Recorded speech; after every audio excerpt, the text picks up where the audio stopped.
గోటితో పోయేది గొడ్డలి వరకు ఏది తెచ్చుకోకూడదు. ఇమేజ్ చూసారా? నా విజ్డమ్ టీత్ అంటే జ్ఞానదంతం అనేది స్ట్రెయిట్‌గా రాకుండా సైడ్‌కొచ్చిందనమాట. సెన్సిటివిటీ అనుకుని వెళ్ళాను. బట్ ఇది పరిస్థితి. తీపిచ్చకపోతే పక్క పళ్ళు గూడా పాడే ఛాన్సెస్ ఉన్నాయని చెప్తే నేను వెంటనే అపాయింట్‌మెంట్ బుక్ చేసుకొని తీపిచ్చేసుకున్నాను. ఇక్కడ నేనొకటి చెప్తాను.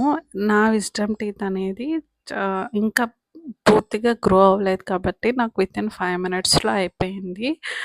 ఇన్ కేస్ నేను అలానే వదిలేసి ఇయర్స్ తరబడి అందులో వదిలేసి ఉండుంటే చాలా సఫర్ అయ్యేదాన్ని. నేను నా కళ్ళారా ఇద్దరిని చూసాను. విజ్డమ్ టీత్ పూర్తిగా పెరిగి పీకించుకున్నాక వాళ్ళ బాధ అంతా ఇంతా కాదు. నాది చిన్నది కాబట్టి త్వరగా వచ్చేసింది. అంత పెయిన్‌ఫుల్ లేదనమాట. సో, నెగ్లెక్ట్ చేయకుండా ఏదైనా త్వరగా చూపించుకోండి.